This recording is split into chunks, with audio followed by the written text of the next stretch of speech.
Monsieur le président, madame la ministre, mesdames, messieurs les rapporteurs, mes chers collègues, la culture fait partie des secteurs les plus fortement touchés par la crise sanitaire, tous les orateurs l'ont rappelé.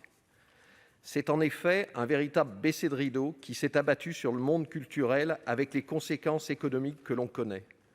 Dès juillet, les pertes de chiffre d'affaires étaient évaluées pour 2020 à 4,2 milliards d'euros pour le spectacle vivant, à 3 milliards d'euros pour les arts visuels et 640 millions d'euros pour les patrimoines hors architecture. Malheureusement, ce n'est probablement qu'un début pour un secteur économique important en temps ordinaire. Il a représenté 2,3% de notre PIB en 2019. Aussi, nous attendons beaucoup de ce budget et toutes les mesures prises en marge de celui-ci dans le cadre des lois de finances rectificatives. Et j'ajouterai, madame la ministre, que vous défendiez aussi vos priorités avec énergie et passion. Face à ce séisme sans précédent, les moyens doivent en être exceptionnels pour sauver la culture, cet héritage de la noblesse du monde, comme l'avait qualifié Malraux. Au-delà de ce qui constitue l'empreinte de notre pays, il s'agit bien entendu de conserver les milliers d'emplois directs et indirects du secteur. La seule hausse de 4,65% des moyens initialement prévus en 2021 pour la mission culture n'aurait pas suffi à répondre à l'ampleur du défi. On peut se réjouir qu'elle soit abondée par la mission plan de relance, soit un peu plus de 1 milliard si l'on agrège toutes les dépenses ministérielles et les dépenses fiscales liées à la culture. C'est un effort sans précédent que nous nous apprêtons à voter. Deux axes me semblent importants.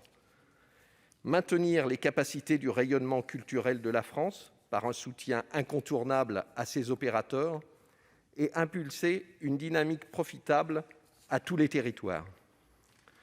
Préserver le rayonnement culturel de la France, c'est préserver l'attractivité globale de notre pays. Le tourisme est un levier fort, sinon essentiel, de l'économie culturelle à travers ses grands événements, ses monuments ou encore ses châteaux. Je citerai un seul chiffre, 81% des visiteurs du château de Versailles étaient des touristes étrangers en 2019. Dans ces conditions, vous avez identifié des priorités, madame la ministre, et l'on ne peut qu'y souscrire. Oui, il faut soutenir les grands opérateurs qui sont affaiblis, en particulier ceux qui ont un taux élevé de ressources propres. Comme je l'ai dit, la culture est indissociable de l'identité de la France et il serait impensable de laisser nos grands musées fermer leurs portes et licencier, comme c'est le cas aux États-Unis. Cependant, ce soutien massif ne doit pas reléguer la nécessité de repenser le modèle financier de certains opérateurs pour lesquels la Cour des comptes a émis des observations. Je pense par exemple à l'Opéra de Paris, qui, dans son modèle de financement, n'est pas soutenu par les collectivités locales de sa région, alors que son public est parisien et francilien aux 2/3. C'est une équation qui interroge. Le deuxième axe qui me semble important, c'est la nécessité que l'élan budgétaire profite à tous les territoires. Je pense bien entendu, madame la ministre, que vous avez ce principe à l'esprit, mais je souhaitais insister. À l'échelon local, le secteur de la culture irrigue tout un écosystème qui touche de nombreux métiers, allant du commerce à l'artisanat. Nous devons par conséquent être vigilants quant à la répartition équitable des nouveaux moyens. Dans cette perspective, l'augmentation de la dotation de 10 millions d'euros pour les musées territoriaux, de 3 millions pour les archives territoriales ou encore l'élargissement de l'avantage fiscal associé au label de la Fondation du patrimoine en faveur des centres-villes et des centres-bourgs sont de bonnes mesures. La restauration du patrimoine est également encouragée, franchissant pour la première fois le milliard d'euros.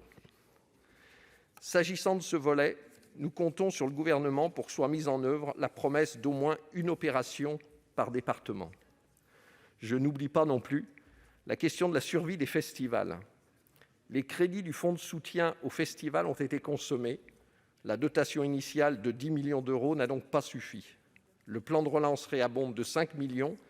Ces soutiens sont importants, mais ce que veulent les festivaliers, c'est reprendre leur activité au plus vite, comme ils l'ont exprimé dans une tribune le 27 novembre dernier.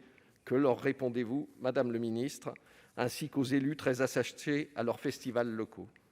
Mes chers collègues, le groupe RDSE soutiendra ce projet de budget qui reflète une mobilisation exceptionnelle, J'espère cependant que la politique de relance n'entraînera pas une année blanche pour les autres politiques du ministère, en particulier celle de l'élargissement d'une culture accessible à tous, qui fait partie du pacte républicain.